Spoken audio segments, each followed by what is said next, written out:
New York City is home to more than 500 community gardens, offering neighborhoods a green oasis for gathering and learning. Volunteer gardeners are their driving force. CBS 2's Elle McLogan covers Queens and introduces us to one such volunteer who gardens with pride in Woodside.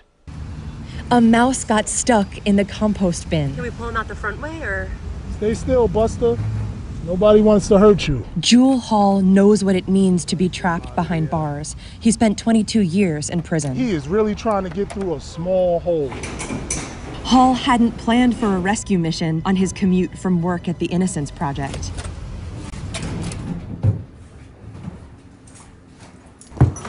A favorite part of his Woodside apartment is the living room window. By the way, this tree is my best friend. It could tell you a lot about me.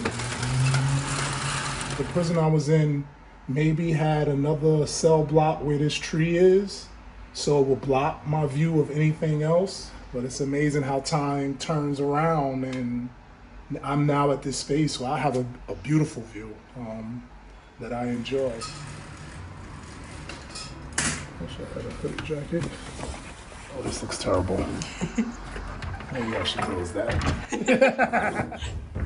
Hall is one of thousands of volunteer community gardeners helping to grow a greener New York City. On the agenda today at New Roots Gardens on 69th Street. Compost. People drop off their food scraps. It's not enough for me to chop, but I can do what's called turn the compost. As a kid, Hall spent time in his grandmother's garden. She used to have me peeling peas and shucking corn. And he didn't get his hands back in the soil until after release. I went to prison when I was 17 years old. He threw himself into reading and studying. There were so many times where I lost hope and I cried alone in my cell for something to change. But the thing about being resilient, and I think this is something that you'll see with many of the people from my generation who experienced what's called mass incarceration, is that you go to a depth of despair, but you rise back up.